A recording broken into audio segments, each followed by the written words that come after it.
Violent means کے ذریعے کرتے ہیں. تو یہ ساری چیزیں جو ہیں یہ مل کے آتی ہیں, اور یہ ساری کی ساری چیزیں کشمیر میں موجود ہیں. یہ ساری کی ساری چیزیں جو ہیں ان کا انٹرسٹ بھی یہ بھی بہت زیادہ جو ہے US کی بھی, کہ انڈیا اور پاکستان, انڈیا نے ہمیشہ اس کو کہا ہے کہ دو طرفہ جو ہے یہ پرابلم ہے, اس کو ہم دونوں کو مل کے اس کو سالو کرنا چاہیے, کہ دونوں نے ہی جو معاہدات ہیں اس کی خلاف ورزی کی ہے.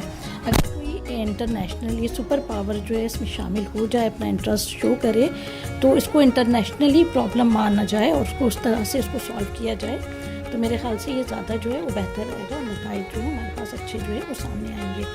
جیسے کہ شملہ ایگریمنٹ تھا, شملہ ایگریمنٹ میں اس میں بھٹو نے جو ہے اس وقت کشمیر میں جو ہے ہماری کافی اپنے جو ہمارے آزاد کشمیر ہے اس سے آگے تک اپنی جو ہے نا فورسز جو ہیں وہ ہماری چلی گئی تھیں, اور پھر جب ایگریمنٹ ہوا تھا تو اسی کو ہی ہم نے جو ہے نا بارڈر لائن جو ہے اس کو ایکسیپٹ کر لیا تھا. تو یعنی اگر اس وقت یہ بات جو ہے وہ سامنے آئی کہ وہ والی جو بنائی گئی تھی UN کی طرف سے جو سیز فائر کیا گیا تھا, اس کے بعد آگے تک چلی گئی تھی فورسز, تو اس کو جو ہے مان لیا گیا تھا بارڈر نا. تو اگر اسی طرح سے جو ہے نا اس پہ یہ بات جو ہے وہ سامنے آئی تھی کہ یہ مسئلہ جو ہے وہ صرف یہیں تک ہی ہمارے آزاد کشمیر تک ہی محدود نہیں, بلکہ ہماری فورسز آگے تک جا سکتی ہیں اور ایریاز جو ہیں اس کو حاصل کر سکتی ہیں. تو اس طرح سے جو ہے نا کشمیر کے مسئلے کو ہم اگر ہم سالو کریں اور جو ہماری ریزولوشن ہے اس کے مطابق جو ہے سالو کیا جائے UN کی, جیسے پاکستان چاہتا ہے کہ UN کی جو استصواب رائے ہے وہاں پہ کروایا جائے, تو اس کے مطابق اگر ہم اس کو سالو کریں اور اس کا فیصلہ کشمیریوں پہ اگر رکھا جائے, اس کو کیا جائے, تو یہ ہمارے لیے جو ہے وہ زیادہ بہتر ہوگا کہ ہم اس کے مطابق جو ہے اس کو سالو چاہ رہے ہیں UN کے اس کے مطابق. اگر حقیقت پسندی سے اس چیز کو دیکھا جائے نا, تو دنیا کا کوئی ملک ایسا نہیں ہے جو صرف انسانی حقوق کے بارے میں سوچتا ہو, یا کوئی ایسا ملک نہیں ہے جو صرف اور صرف جو ہے وہ مالی حیثیت کو دیکھتا ہو. سر نے بڑی اچھی بات کی کہ ان کا کوئی نہ کوئی انٹرسٹ ہوگا. ان کا انٹرسٹ سمپلی اگر آپ سمجھیں, India is a big market, دنیا کا موسٹ پاپولس کنٹری ہے, چوتھا بڑا اس کا مطلب رینک پہ آتا ہے, اور اب تو پاپولیشن میں بھی چائنا کو کراس کر چکا ہے. بالکل ایسا ہی ہے بلینس میں, اور وہ پاپولیشن ان کا ایسٹ ہے.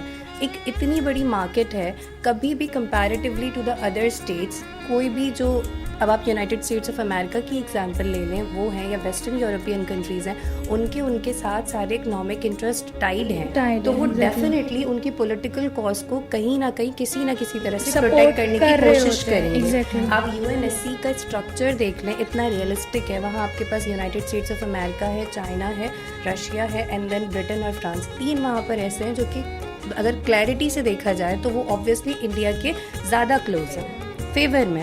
2 جو ہے وہ یہاں پر ہے, اسی لیے آپ اپنا پاکستان اگر مدعا لے کر بھی جاتا ہے نا, تو وہ وہاں سے ویٹو ہو جاتا ہے. اس وجہ سے بھی کوئی کام ہو نہیں سکا. پھر گریجولی اگر آپ پورا اس کا کرونولوجیکل آرڈر دیکھیں نا, تو کشمیر کا جو یہ کاز ہے, اس کے علاوہ بھی دنیا میں بہت ساری جگہیں جہاں پر سملر کازز ہو رہے ہیں, بٹ ڈفرینٹ پرسیپشنز, ٹھیک ہے, اس میں ویریشنز ہیں. تو ہر انٹرنیشنل پاور اپنے پرسوٹ آف انٹرسٹ کو پہلے رکھے گی, اور اس کے بعد ہی وہ کچھ کام کرے گی. جیسے مس نے بڑی اچھی بات کی تھی نا کہ ریزولوشنز تو پاس ہوئیں, اس کا امپلیمنٹ کیوں نہیں ہوا؟ بیکاز ایٹ ٹائمز انڈیا اسے اپنے فیور میں کہتا ہے میرا انٹرنل میٹر ہے, اور پھر کسی اور جگہ دیکھا جائے تو وہ وہاں اس کو ٹرانسفارم کر لیتا ہے. لیکن پاکستان کے پاس ایک سالڈ گراؤنڈ ہے, جیسے سر نے مینشن کیا تھا ایمنسٹی انٹرنیشنل کا, ہیومن رائٹس واچ کا, یہ سارے جتنے بھی انڈیپینڈنٹ ریسرچنگ انسٹیٹیوٹس ہیں, یہ سب یہی بات کہتے ہیں کہ وہاں پر ہیومن رائٹ وائلیشن جو ہے وہ بہت زیادہ جو ہے وہ سیویئر ہے. چلیں, پوڈ کاسٹ کا ایک آخری سوال جو میں تینوں سے کہوں گی کہ اپنے اس میں بتائیں کہ اب سب ہر حوالے سے تقریباً UN سے لے کر آپ کے ہر حوالے سے بات ہوگی. ایک لاسٹ رہ گیا سوشل میڈیا کا حوالہ, جو ایسا پلیٹ فارم جس سے آواز اٹھائی جائے تو شاید بہت ساری چیزیں بدل سکتی ہیں. تو اس وقت سوشل میڈیا جو ہے گلوبل سٹیج پہ کیا کردار اپنا ادا کر سکتا ہے, اور آپ کے پرسپیکٹیو سے آگے کتنا اسٹرانگ سوشل میڈیا ہو سکتا ہے ان کے لیے کہ وہ ان کی آواز بن جائے اور یہ مسئلہ ریزالو ہو جائے. میں مس کائنات سے پہلے اسٹارٹ کروں گی. مس کائنات, ایک ایسا پلیٹ فارم ہے جس کے پروز اینڈ کونس دونوں ہم دیکھ ایگزیکٹلی رائٹ. تو اگر بات یہ ہے کہ سوشل میڈیا آپ کی آواز بن سکتا ہے تو یس ڈیفینیٹلی بن سکتا ہے، لیکن وہ آواز کہاں تک پہنچ رہی ہے اور کس طرح پہنچ رہی ہے اس پر بھی کنٹرول ہے. Because obviously social media internet کے تھرو چل رہا ہے، انٹرنیٹ پر بھی فائر والس ہوتی ہیں، انٹرنیٹ پر بھی ریسٹرکشنز ہوتی ہیں. ضروری نہیں ہے کہ ہر ریجن میں ہر چیز جو ہے وہ پہنچی جائے اور ویسی ہی پہنچی جائے جیسی آپ نے پوسٹ کی تھی. تو ریسٹرکشنز میں آپ کون سا نیریٹو آگے رکھو گے یہ میٹر کرتا ہے. بیکاز میں یہ ٹرولی بلیو کرتی ہوں کہ آزادی ہو یا دہشت گردی ہو، نفرت ہو یا محبت ہو، یہ ایموشنز ہیں، یہ چاروں چیزیں ایموشنز ہیں. اگر آپ نے ایک، جیسے سر نے بڑی اچھی بات کی تھی کہ اگر آپ کسی کے فادر کو ان کے سامنے تھپڑ ماریں گے تو وہ تو ایک ریئیکشن آئے گا نا. تو ایسے ہی آپ کسی کے سامنے کسی کا اپنا ماریں گے اور پھر آپ اسے جسٹیفائی کریں گے تو کہیں نہ کہیں 10 سال بعد بھی اسی بندے کے ریفرنس سے کوئی اٹھے گا، اسی کاز کے لیے لڑے گا. تبھی تو یہ آزادی کی جد و جہد آج تک ختم نہیں ہوئی. جیسے ایمینول کانٹ کہتا ہے نا کہ man is born free but everywhere he is in chains. تو یہ حساب ایسا ہے ہمارا جو یہ ختم نہیں ہو سکتا. ٹھیک ہے، صحیح. آپ کو کہنے کا مطلب ہے ناٹ اونلی سوشل میڈیا، آپ کو جو ہے فزیکل طور پہ بھی اویلیبل ہونا پڑے گا. میں اسی بات کو آگے بڑھاؤں گی مس کائنات کی.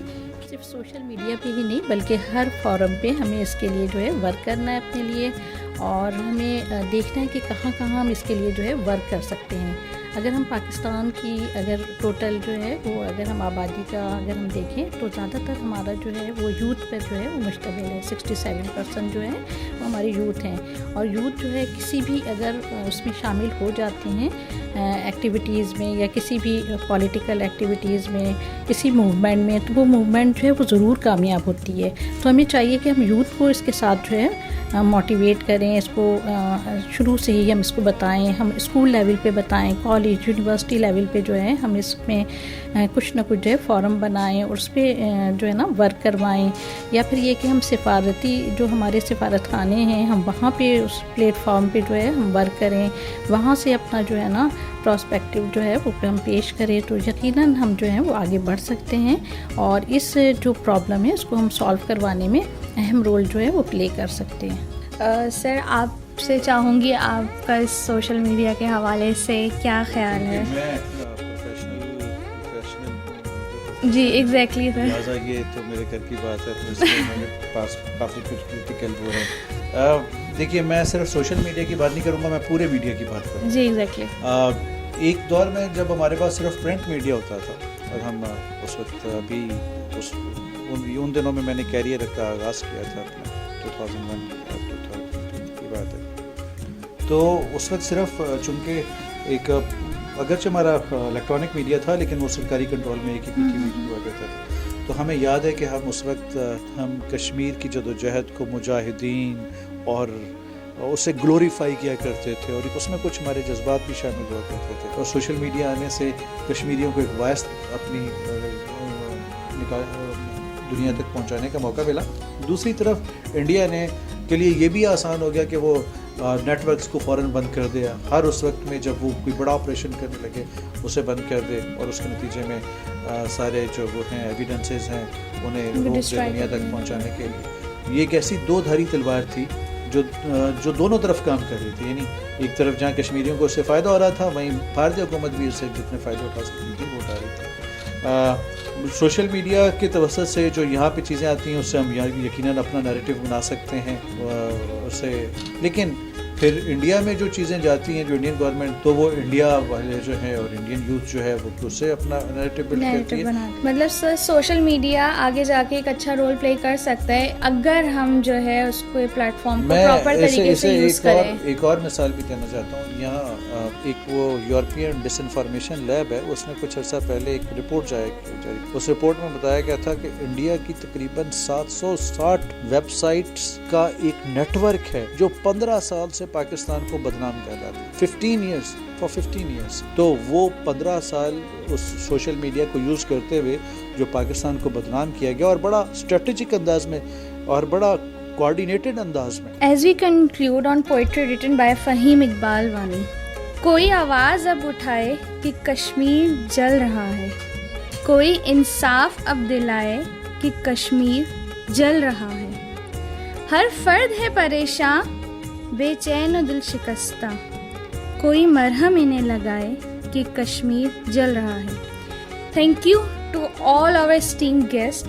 We hope today's discussion has shed light on the important aspect of Kashmir issue. Remember, justice for Kashmir is justice for humanity. Thank you all.